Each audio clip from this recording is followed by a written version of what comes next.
Krishna viewers, आज मैं आपको नारियल के जन्म की कथा बताऊंगी। नारियल के जन्म की कहानी।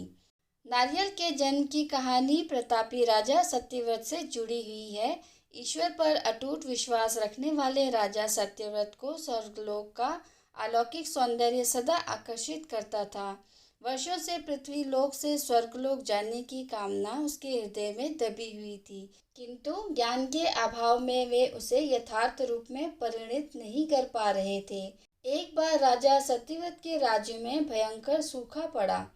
इन स्थिति में राजा ने धन धान्य से अपनी प्रजा की भरपूर सहायता की।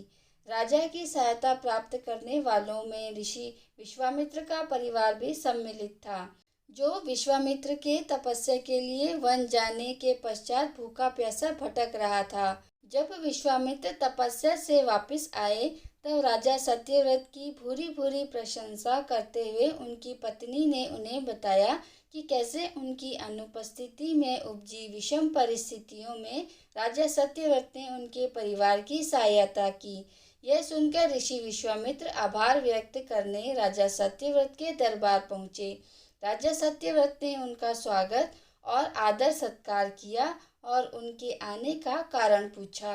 ऋषि विश्वामित्र ने अपने परिवार की सहायता के लिए राजा का आभार व्यक्त करते हुए उन्हें वरदान मांगने को कहा।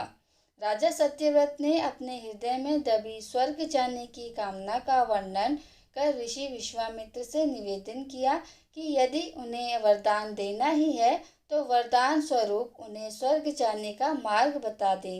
राजा को वरदान देते हुए विश्वामित्र ने अपनी तेज और शक्ति से एक ऐसा मार्ग का निर्माण किया जो सीधा स्वर्ग को जाता था।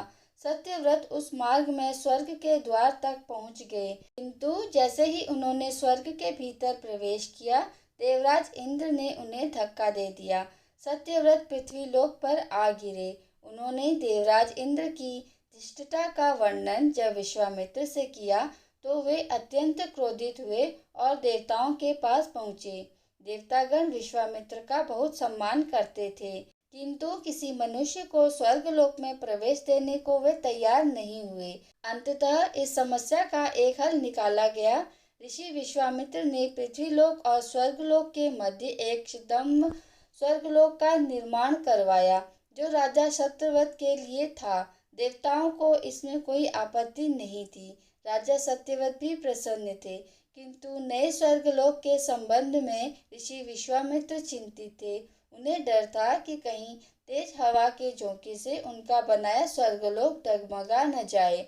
ऐसे में राजा सत्यव्रत पुनः पृथ्वी पर गिर पड़ेंगे। इस समस्या का निदान करते हुए उन्होंने नवीन स्वर्गलोक को सहारा देने पृथ्वीलोक से नवीन स्वर्गलोक तक एक मजबूत खंभे का निर्माण किया। माना जाता है कि इस खंभे का तना बाद में एक पेड़ में परिवर्तित हो गया और राजा सत्यव्रत का सिर इसका फल बन गया।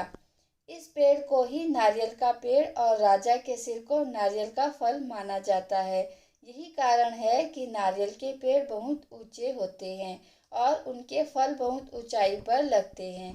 कथा अनुसार पृथ्वीलोक और स्वर्गलोक के मध्य लटके होने के कारण राजा सत्यव्रत को न इधर का न उधर का उपाधि दी गई।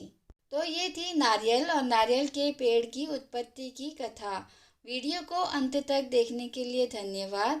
आपको ये कहानी कैसी लगी कमेंट बॉक्स में ज़रूर बताइएगा और हमारे चैनल को लाइक शेयर और सब्सक्राइब करना ना भूलिएगा और बेल आइकन को भी दबा दीजिएगा ताकि आने वाली हर वीडियो की नोटिफिकेशन आपको मिल सके। हरे कृष्णा।